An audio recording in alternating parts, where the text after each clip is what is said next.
The dust of the Kyrgyz highlands tasted of iron and neglect.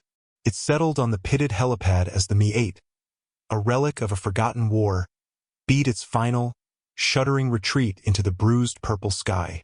Anya Petrova stood alone on the concrete, a single duffel bag at her feet.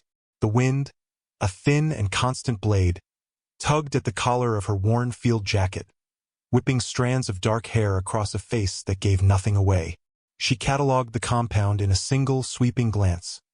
Triple-strung concertina wire, thermal cameras drooping like tired sunflowers from steel poles, and a perimeter wall of HESCO barriers that looked more like a scar on the landscape than a fortification. It was adequate but lazy. The main door to the prefabricated command center hissed open, spilling yellow light and the sound of coarse laughter onto the darkening pad. 3 men emerged, their shapes bulky in tactical vests and self-importance. The one in the lead, a bull-necked slab of a man with a shaved head and a beard like steel wool, stopped a few feet from her. His name tape read, "Rhino." "Corporate sent you?" he grunted, his eyes doing a slow, insulting inventory from her dusty boots to her impassive face. "They said they were sending a specialist. Didn't say it was take your daughter to work day." The other 2 chuckled, a low rumble of shared contempt. One was wiry, with the nervous energy of a predator. The other was younger, trying too hard to look seasoned. Anya didn't react. She simply met Rhino's gaze, her own eyes a flat, neutral gray. Silence was a tool, and she was a master of its application. It stretched, becoming uncomfortable for him long before it bothered her. "Package is inside," he finally said, jerking a thumb over his shoulder. "Thorne wants a word." He turned and lumbered back towards the door, expecting her to follow like a servant. She bent, picked up her duffel in one smooth, economical motion, and followed them into the harsh fluorescent glare of the command center. The interior smelled of stale coffee, sweat, and ozone from the humming server racks that lined one wall. A large topographical map of the surrounding valley dominated the central table, littered with spent casings used as markers. At the head of the table stood a man whose posture was a declaration of authority. He was lean, in his late 50s, with salt and pepper hair cut severely short and the pale, unforgiving eyes of a man who had seen too much and enjoyed most of it. This was Marcus Thorne, the site commander, a former SAS major now running this private security contract for a mining conglomerate. He didn't look up from the map when she entered. "Petrova?" he asked, his voice clipped with a crisp British accent. "Here," Anya said.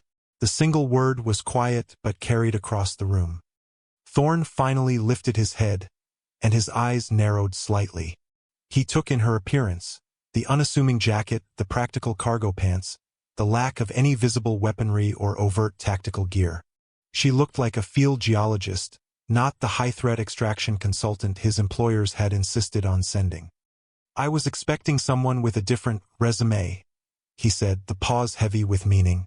"My team is comprised of former special operations soldiers, paratroopers, rangers, Spetsnaz, men who understand the realities of this environment." "I understand," Anya said, her voice betraying no emotion. Rhino, leaning against a server rack, snorted. "She understands. That's good. Step 1 inch." Thorne shot him a glare that silenced him instantly, but the sentiment hung in the air. He turned his attention back to Anya. "Corporate seems to think we need an outside eye on our security protocols for the asset transfer. I disagree. My protocols are sound. This is a waste of my time and their money. But the client gets what the client pays for." He gestured dismissively at an empty chair. "The transfer is in 48 hours. The asset is Dr. Eris Thorne, a geophysicist with proprietary data worth a fortune. Local insurgents, the Turan Freedom Brigade, as they call themselves, have been sniffing around. They're motivated, but unsophisticated. A frontal assault is their only play, and they'd be cut to pieces on the wire before they got within 100 meters. He spoke with the unshakable confidence of a man who had never been proven catastrophically wrong. Anya's gaze drifted from his face to the topographical map. Her eyes traced the deep ravines and dry riverbeds, the wadis, that snaked down from the higher peaks, terminating less than 200 meters from the compound's western wall.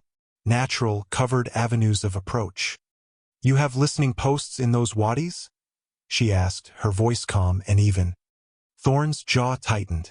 "We run drone surveillance twice a day. The ground is too unstable for permanent OPs. Unnecessary risk. The drones fly a predictable route. They fly the most efficient route for full coverage," he snapped, his patience wearing thin. "Predictable is inefficient," Anya stated simply. It was not an opinion. It was a law of her world. A smirk crossed Rhino's face. "Listen to her. Sun Tzu in a ponytail." Thorne ignored him, but his displeasure was a cold front moving through the room. "Your job, Ms. Petrova, is to observe and write a report for the suits in Geneva. Do not interfere with my operations. Do not distract my men. Find a corner, take your notes, and stay out of the way. Am I clear?" "Clear," Anya said. She walked over to the indicated chair, set her duffel down beside it, and sat. She didn't take out a notepad. She didn't pull out a laptop. She just watched, her hands resting calmly in her lap. Her stillness was a stark contrast to the restless, masculine energy of the room. The men exchanged glances. They saw a woman, an outsider, a corporate checkbox sent to meddle in their world. They saw a liability. They laughed amongst themselves, not loudly, but with the quiet, shared certainty of a pack that has identified an outsider. They didn't see the woman who had spent a decade in places that made these highlands look like a country club. And in the dim light, with the collar of her jacket turned up against the ever-present draft, they certainly didn't see the faint, dark lines of the tattoo just below her left ear, a small, intricate trident that was both a memorial and a warning. The next 36 hours settled into a pattern of patronizing tolerance. Anya was a ghost in their machine. She walked the perimeter at dawn and dusk, her stride measured, her eyes scanning not the obvious fields of fire, but the dead spaces, the shadows that lingered too long, the places where the thermal cameras had blind spots created by the jutting rock formations. She noted the slight sag in the concertina wire on the western fence, the one closest to the mouth of the largest wadi. She saw how the guards in the towers grew complacent during the long, cold nights, their attention drifting to flasks of hot coffee and worn paperbacks. During the morning briefing on the day before the transfer, Thorne laid out the final plan. 2 armored SUVs would transport the asset, Dr. Thorne, the commander's estranged younger brother, a fact that added a layer of personal tension to the operation, to the extraction point, a remote airstrip 12 kilometers away. A 4-man team in each vehicle. The route was direct, along the main valley road. "We go fast and hard," Thorne announced, slapping a hand on the map. "Overwhelming force. They won't know what hit them." Anya, standing in the back of the room as instructed, spoke into the ensuing silence. "They'll be waiting on the road." All eyes turned to her. Thorne's face clouded over. "Excuse me? It's the only road. It's a natural choke point 2 kilometers out, where the valley narrows. An IED, a disabled vehicle, a rockslide. A classic L-shaped ambush. You'd be driving into a kill box." Rhino laughed out loud this time. "She's seen a movie. How cute. We have jammers for IEDs, sweetheart. And a 50 calories on the lead truck. Let them try."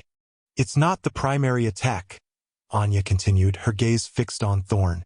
"It's a feint. They'll hit the road to draw your best men out of the compound. While you're occupied, a smaller, more skilled team will breach the perimeter here." She stepped forward and placed a single, steady finger on the map, on the western wall, precisely where the wadi terminated. "They aren't after the convoy. They're after the data that's still on the servers inside this building. The doctor is just the key to unlocking it." Thorne stared at her, his expression a mask of cold fury. The audacity of this woman, this corporate observer, lecturing him on tactics in front of his own men was insufferable. "Your speculation is noted, Miss Petrova," he said, his voice dangerously low. "Now, as I was saying before I was so rudely interrupted, the convoy rolls at 0600. Rhino, you have the lead vehicle. Deacon, you're with me in the trail. Jax, you stay here on comms. The rest of you, standard assignments. He looked directly at Anya. You will remain in the command center with Jax. That is an order. He had drawn a line. She was not one of them. She was cargo to be managed, a problem to be contained. Anya gave a single, almost imperceptible nod. She had given the warning. It was all she could do. Whether they heeded it or not was on them. She returned to her corner, a silent Cassandra in a room full of men deafened by their own pride. The air was thick with their dismissal, a tangible force. They checked their weapons, joked about the payday, and planned for a fight they understood. They were preparing for the wrong war. Anya, in her quiet corner, began her own preparations. She ate a high-energy protein bar, drank a liter of water, and methodically stretched her muscles, feeling the familiar coil of readiness tighten within her. She was not preparing for their war. She was preparing for the one that was actually coming. The crisis began not with a bang, but with a whisper of static. At 0615, just as the sun was cresting the jagged peaks to the east, Jax, the comms tech, swore under his breath. Losing the feed from the convoy's drone, he muttered, tapping at his console. Heavy interference. Anya, seated at the far end of the room, didn't look up from the whetstone she was drawing across the blade of a small, nondescript knife she'd taken from her duffel. The rhythmic shhhk of steel on stone was the only sound she made. Probably just the canyon walls. Another merc, a man named Cutler, offered from his post by the door. No, this is different, Jax insisted, his fingers flying across the keyboard. It's a wide-spectrum jam, military grade. I'm losing everything. Voice, data, video.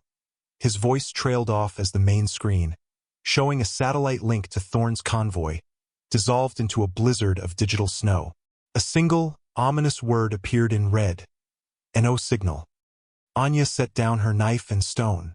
The silence in the room was suddenly heavy, suffocating.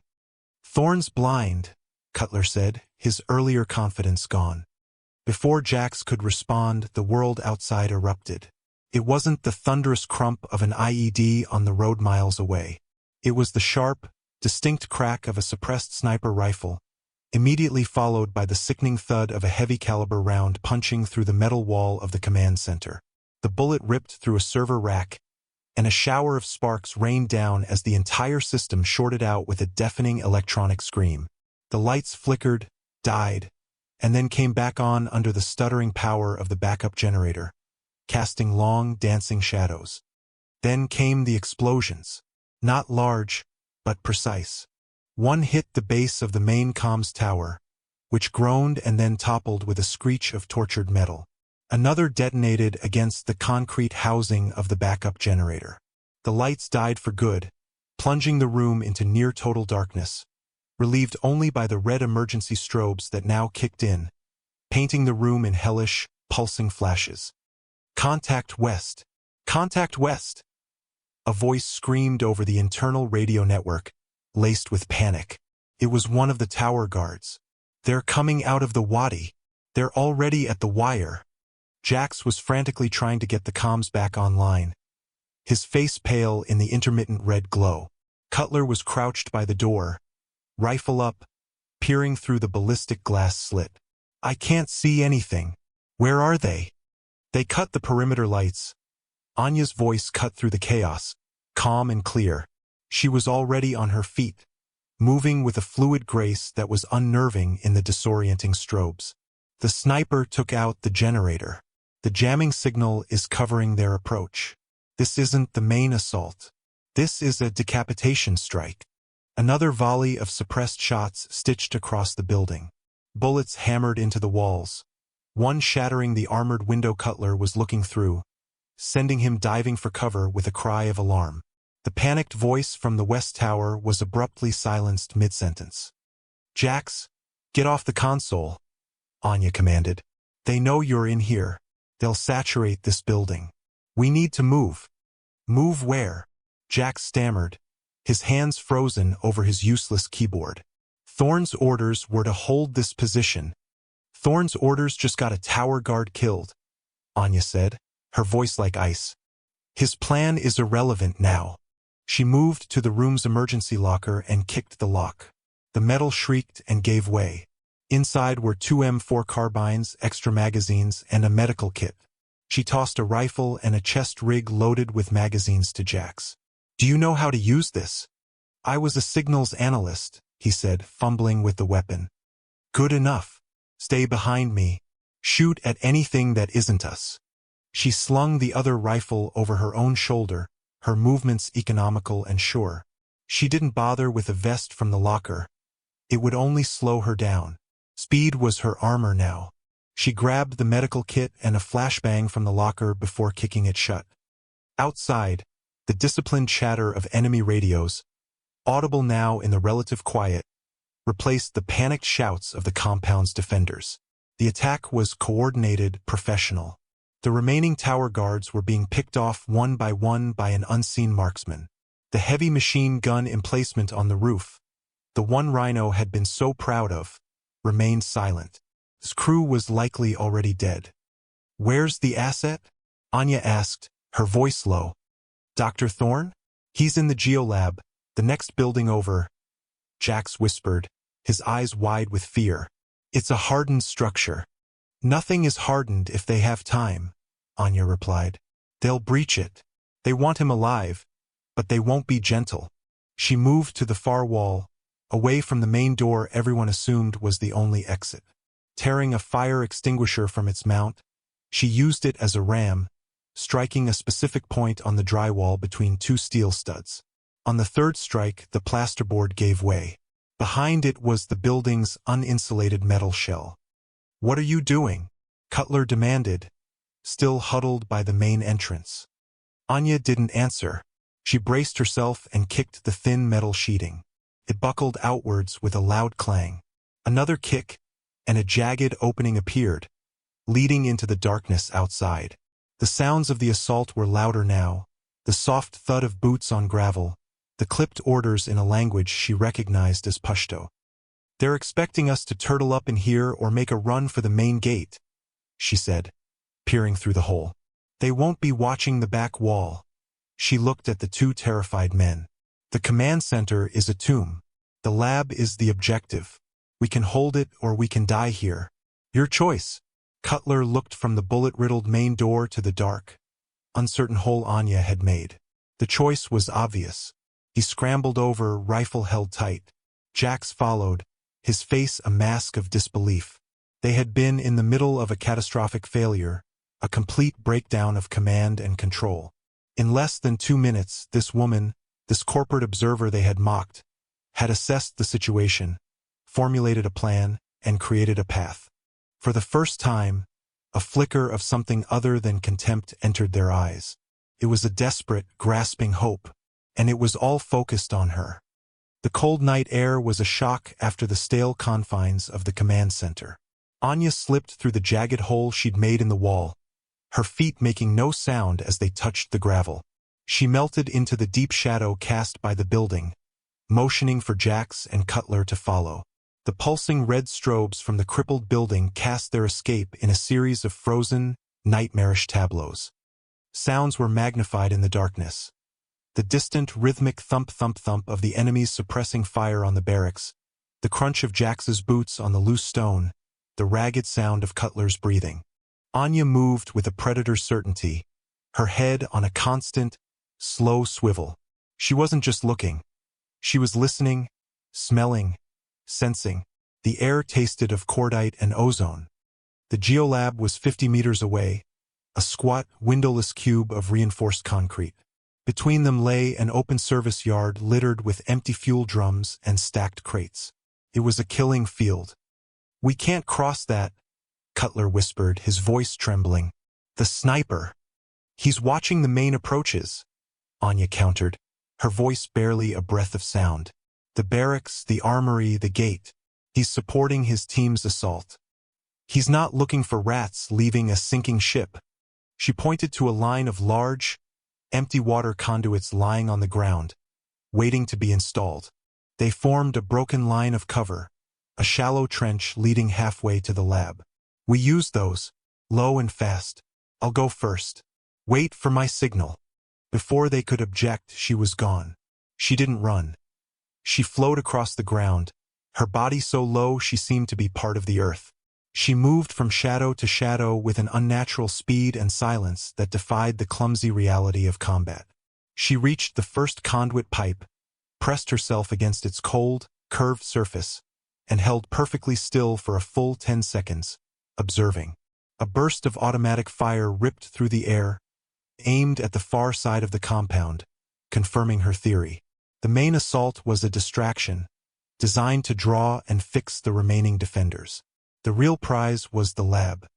She gave a low, two-toned whistle, the sound of a local night bird. Jax and Cutler scrambled from behind the command center, their movements clumsy and loud. They dove behind the pipes, breathing heavily. Now what? Jax panted, clutching his rifle like a holy relic. Anya was already scanning the final 25 meters of open ground to the lab's entrance. There was no cover.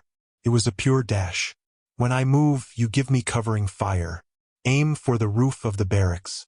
Don't try to hit anything. Just make them look over there. They'll see our muzzle flash. The sniper will nail us, Cutler hissed. He'll have 3 targets to choose from. He can't get all of us, Anya said, her tone leaving no room for argument. It was a cold, brutal calculation. On my mark. 3 to 1. Mark! She exploded from behind the pipes. As she ran, Jax and Cutler opened fire, their rifles barking into the night, the tracers arcing towards the barracks. As she predicted, the unseen sniper's attention shifted. A single, heavy round slammed into the dirt just behind her, kicking up a shower of rock and soil. She didn't flinch, didn't slow. Her legs pumped, eating up the ground. She reached the reinforced steel door of the lab, her hand slapping against the keypad next to it. "Dr. Thorne!" she yelled, her voice sharp and commanding. "Open this door. Now!" A muffled voice came from an intercom speaker. "Who is it? What's happening?" "This is Petrova, corporate security. We are under attack. Open the door or we all die out here." Another sniper round whizzed past, close enough for her to feel the air compress, and ricocheted off the concrete wall with a high-pitched scream. The lock on the door buzzed loudly, and the heavy slab of steel swung inward. Anya dove inside, rolling to her feet and bringing her rifle up to cover the entrance as Jax and Cutler sprinted the last few meters, bullets kicking up dust around their feet. They tumbled through the doorway, and Anya slammed the heavy door shut, throwing the 3 heavy bolts into place. The lab was a stark, white space filled with monitors displaying seismic data. In the center stood a thin, terrified man in a lab coat, his face ashen. This was Dr. Eris Thorne. "They're killing everyone," he stammered. "Not yet," Anya said. She took a deep breath, her senses on fire. The fight wasn't over. They were just in a stronger box. She could hear the enemy team approaching outside, their boots crunching on the gravel. They were methodical, unhurried. They knew their targets were trapped. "They'll breach the door," Cutler said, stating the obvious. "Let them try," Anya replied. She began to move through the lab with purpose. She pointed to a heavy workbench made of solid steel. "Jax, Cutler, move this against the door. Now!" As they struggled with the heavy table, Anya scanned the room. Her eyes fell on a rack of geological survey equipment. She saw long metal core sample tubes, heavy drilling hammers, and canisters of compressed nitrogen used for flash freezing samples. An idea, cold and vicious, began to form. She grabbed 2 of the nitrogen canisters. "Jax, give me your spare comms headset." The young tech handed it over without question. With practiced hands, Anya used tape from the medical kit to rig one of the canisters to the headset's microphone switch. She then wedged the canister into the space between the newly positioned workbench and the door, aiming the nozzle at head height. "What is that?" Eris Thorne asked, his voice shaking. "A surprise," Anya said. She turned to Jax. "Can you override the lab's fire suppression system from that terminal?" I think so. It's a closed network, but the OS is standard. Do it. When I give the word, trigger it. The whole system, The rhythmic, heavy clanging of a breaching ram began to hammer against the outside of the door. Each impact vibrated through the floor, a countdown to their death. Cutler and Jax flattened themselves against the far wall, their rifles aimed at the entrance. Dr. Thorne was curled under a console, whimpering. Anya took a position near the door but out of the direct line of fire. She held the radio transmitter for the headset she had rigged. Her breathing was slow and even, her heart a steady, powerful drum. The fear that paralyzed the others was an old, familiar acquaintance to her, and she had learned long ago to convert it into fuel. The world narrowed to the steel door and the sound of the ram. The door's locks groaned, then shattered. The steel frame began to buckle inward. With a final, deafening crash, the door flew open, torn from its hinges. Two figures in black tactical gear, rifles raised, swarmed into the breach. "Now, Jax!" Anya yelled. Jax slammed his hand down on his keyboard. A deafening alarm blared, and nozzles in the ceiling hissed, flooding the room with dense, white clouds of CO2 fire suppressant. The room was plunged into a blinding, choking fog. The attackers, momentarily disoriented, paused. It was the only opening Anya needed. She keyed the radio. The switch on the headset she'd taped to the nitrogen canister clicked. The valve opened, releasing a high-pressure jet of liquid nitrogen directly into the face of the lead attacker. There was no scream, just a soft, wet crackle as the supercooled gas flash-froze his visor, his face, his eyes. He stumbled backward, a grotesque statue, and fell. His partner, confused by the fog and his comrade's sudden collapse, raised his rifle to spray the room. Anya was already moving. She burst from the white clouds like an avenging spirit. She didn't fire her rifle. The muzzle flash would give away her position. Instead, she slammed the weapon's stock into the man's jaw, snapping his head back. As he staggered, she dropped her rifle, letting it hang on its sling, and drove the small knife she had been sharpening earlier deep into the soft spot under his arm, severing the brachial artery. He grunted, a sound of surprise more than pain, and collapsed, his weapon clattering to the floor. Two down. She knew there were more. She scooped up the dead man's rifle, an AK-105, cleaner and better maintained than her own M4, and faded back into the disorienting fog. Outside, the enemy commander was shouting orders, trying to regain control. "Viper team, report. What's your status?" Anya put the captured radio to her lips. "Viper 1 is down," she said, her voice a low, calm whisper. "Hallway clear." She pitched her voice to sound like the invaders, a trick learned in a dozen forgotten conflicts. There was a pause. "Copy. Moving to secure." She had just bought them a few seconds. She turned to Jax and Cutler, who were staring, dumbfounded, through the thinning CO2. "Get ready," she breathed. "They're coming." She dragged the second nitrogen canister and the body of the first attacker to the side of the doorway, creating a small, grisly barricade. She took up a position opposite, flattened against the wall, the captured AK feeling comfortable and familiar in her hands. The element of surprise was gone. Now it would come down to speed and violence. A third attacker appeared in the doorway, moving cautiously. He saw his two downed comrades and froze for a fraction of a second. It was all Anya needed. She fired a controlled two-round burst that struck him center mass, driving him back out into the corridor. Now the firefight was on. Bullets ripped through the doorway, chewing up the concrete walls and destroying equipment. Anya, Jax, and Cutler were pinned down, exchanging fire with the four remaining members of the enemy team stacked up in the corridor. Jax was firing wildly, his fear getting the better of him. Cutler was more controlled, but his shots were purely defensive. Anya knew they couldn't win a protracted gunfight. They were outnumbered and outgunned. She needed to change the equation. She crawled over to the medical kit she'd brought, ignoring the rounds snapping over her head. She pulled out a roll of gauze and a bottle of isopropyl alcohol. Working quickly, she fashioned a crude Molotov cocktail using an empty specimen bottle from a lab bench. "Jax, when I throw this, trigger the fire system again." The CO2 will snuff the flames, but I need the confusion, she yelled over the din. She lit the gauze fuse with a disposable lighter from the kit. With a fluid, powerful motion, she spun and hurled the bottle into the hallway. It shattered against the far wall, and a plume of fire erupted, silhouetting the attackers. Now! Jax hit the key. The alarms blared again, and the CO2 system hissed to life, the thick gas pouring into the hallway and extinguishing the flames, plunging everything into a chaotic mix of smoke, fire suppressant, and darkness. The enemy team, momentarily blinded and choking, broke formation. This was the moment. Anya burst into the hallway, her borrowed rifle spitting fire. She moved down the corridor like a force of nature, a whirlwind of controlled violence.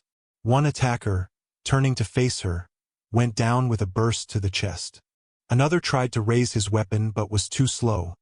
She put 2 rounds through his helmet's visor. She tracked, fired, and moved with a terrifying economy of motion. It was a dance she knew intimately.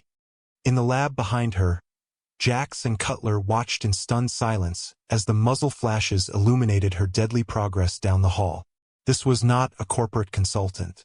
This was something else entirely. This was a professional of a caliber they had never witnessed. When the shooting stopped, the silence was more profound than the noise had been. Anya stood in the corridor, surrounded by the still forms of the enemy assault team. She methodically checked each body, securing their weapons and ammunition. 6 dead. The entire breach team. She walked back into the lab, the borrowed AK held loosely at her side. The CO2 was dissipating, and the acrid smell of burnt chemicals and cordite hung heavy in the air. Jax and Cutler stared at her, their faces a mixture of awe and fear. Dr. Thorne was slowly uncurling himself from under the console. In the brutal exertion of the fight, the collar of Anya's jacket had been torn, pulled aside. As she turned, the lab's flickering emergency lights caught the side of her neck. There, just below her ear, stark against her skin, was the tattoo. It was small, no bigger than a thumbprint, but its design was iconic and unmistakable to anyone who had ever served in the special operations community. A golden eagle clutching a flintlock pistol, an anchor, and a trident. The Navy SEAL trident. Deacon, one of the mercs from Thorne's convoy, was the first to see it clearly. He and the survivors of the ambushed convoy had fought their way back to the compound on foot, arriving just as the shooting at the lab died down. They had found the dead attackers in the corridor and now stood in the lab's ruined doorway, weapons lowered. His eyes, wide with disbelief, locked onto her neck. He had seen that tattoo before on men who were legends, men who had survived BUD/S, who had been through the hell of green team selection at Dam Neck. He had never, ever seen it on a woman. But there it was, undeniable. He took an involuntary step back, his rifle dipping. A single word escaped his lips, a reverent whisper that cut through the stunned silence of the room. Trident. Jax and Cutler, hearing him, looked closer. Their own eyes widened as the impossible truth settled in. The jokes, the condescension, the dismissive smirks, all of it curdled into a profound, gut-wrenching shame. They hadn't been mocking a corporate drone. They had been mocking one of the most elite special operators on the planet. The quiet woman in the corner was a warrior forged in the same fires as the mythological founders of DevGru. The word spread through the other mercs like a shockwave. Rhino, his face bruised and his arm in a makeshift sling from the ambush on the road, pushed his way to the front. He saw the bodies. He saw the controlled chaos of the lab. And then he saw the tattoo on Anya's neck. His jaw went slack. The boorish, arrogant man seemed to shrink, all the bluster draining out of him. He looked at Anya, then at the floor, unable to meet her gaze. Marcus Thorne was the last to enter. His face was a grim mask of fury and exhaustion. His convoy had been masterfully ambushed, just as she had predicted. They had lost 3 men and both vehicles. They had been played for fools, drawn out while the real attack hit the compound. He stalked into the lab, his eyes sweeping over the scene, his anger palpable. He saw his brother, Eris, pale but alive. He saw his surviving men, standing in a silent, respectful circle. And then his eyes fell on Anya. He followed their gaze to her neck. He stopped dead. As a former SAS major, he knew exactly what he was looking at. He knew the pipeline, the attrition rate, the near-superhuman requirements to earn that small piece of ink. The idea of a woman wearing it was so foreign, so outside the realm of his experience, that for a moment his mind refused to process it. But the evidence was there, etched into her skin. All his certainty, his rigid adherence to protocol, his condescending dismissal of her warnings. It all crumbled into dust. She had been right about everything. The feint, the primary objective, the route of attack. While his men were being cut to pieces in a kill box of their own making, she had single-handedly defended the objective and neutralized a team of what were clearly Tier 1 operators. The silence stretched, thick with unspoken apologies and a complete, seismic shift in the command structure. The authority Thorn had worn like a uniform had evaporated. It now rested, unwanted but undeniable, on Anya's shoulders. The sniper was still out there, and dawn was still an hour away. Thorn finally broke the silence. His voice, when he spoke, was stripped of all its previous arrogance. It was the voice of a professional addressing a superior. "What's the play? Consultant?" He used her official title, but the word was now heavy with a respect that bordered on reverence. He wasn't asking for an opinion. He was asking for orders. Anya's gray eyes met his. There was no triumph in them, no hint of "I told you so." There was only the mission. "The sniper is their overwatch and their exfil guide," she said, her voice cutting cleanly through the tension. "He's positioned for a commanding view of the compound and the valley road. Based on the angles of the shots that hit this building and the command center, he's up there." She pointed through the shattered doorway towards a high, craggy ridge that overlooked the entire facility from the northwest. "He'll have a spotter. They'll be dug in, well camouflaged. We can't get to him before sunrise," Rhino mumbled, his voice hoarse. "He'd pick us off before we got 100 meters from the gate." "We're not going to him," Anya stated. She turned, her gaze falling on the racks of sophisticated equipment in the lab. "Dr. Thorn, your ground-penetrating seismic sensors. What's their maximum effective range?" The scientist, still shaken, blinked. "The portable units? Maybe a kilometer, depending on substrate density." "Why? Can you recalibrate one to detect microvibrations? Something as subtle as a human heartbeat or the recoil of a large-caliber rifle?" Eris Thorn's eyes lit up with intellectual curiosity, briefly overriding his fear. "Theoretically, yes. I'd have to bypass the geological filters and amplify the gain on the biometric frequencies. It would be imprecise, a lot of noise, but yes, it might be possible to get a general location." "Do it," Anya commanded. "Jax, get every working battery you can find. We need to power his equipment." A new energy filled the room. The remaining mercs, who had been drifting in a state of shock, now had purpose. They moved, following her clipped, precise instructions. Deacon and Cutler began clearing the corridor, setting up better fields of fire. Rhino, despite his injury, helped Jack scavenge for power sources. They moved with a speed and efficiency they hadn't shown under Thorn's command. They were no longer a fractured group of contractors. They were a team, and she was their anchor. Thorn watched her, a silent observer to his own obsolescence. She didn't raise her voice. She didn't bark orders. She simply stated what needed to be done, and men who were trained to question everything followed without hesitation. He saw it then, the quiet, unshakable core of leadership that had been forged not in a command tent, but in the crucible of direct action. Within 20 minutes, Eris had a modified sensor array wired to a ruggedized laptop. "It's a long shot," he warned, his fingers flying across the keyboard. "The rock up there is mostly granite. It will dampen the signal. Just point me in the right direction," Anya said. She had stripped one of the enemy's rifles of its scope, a high-powered, night vision-capable optic that was far superior to anything in the compound's armory, and was mounting it on the dead sniper's 338 Lapua Magnum, a weapon she'd had Deacon retrieve from the fallen tower guard. She worked with the focused, unhurried precision of a watchmaker, her hands steady, her movements sure. Okay, I think I have something, Eris said, pointing to a flickering pixelation on his screen. There, a recurring, rhythmic vibration, very faint, consistent with 2 resting heartbeats. Northwest Ridge, Sector 49er. Anya looked at the laptop screen, then at the 3-dimensional topographical map still on the table in the command center, committing the location to memory. She slung the heavy sniper rifle over her shoulder. "Where are you going?" Thorn asked. "Hunting," she said. She grabbed a handful of spare magazines and a canteen of water. "Keep this position secure. Don't use any active lights. Don't answer any radio calls. Wait for sunrise." She walked to the hole she had kicked in the back of the command center wall earlier. It offered a concealed exit route into the darkness. She was about to slip out when Rhino stepped in front of her. He looked her in the eye, his face filled with a shame so profound it was painful to witness.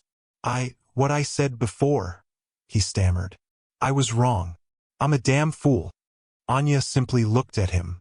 She offered no absolution, no easy forgiveness. She just nodded once, a gesture that acknowledged his apology without dwelling on it. The mission was all that mattered.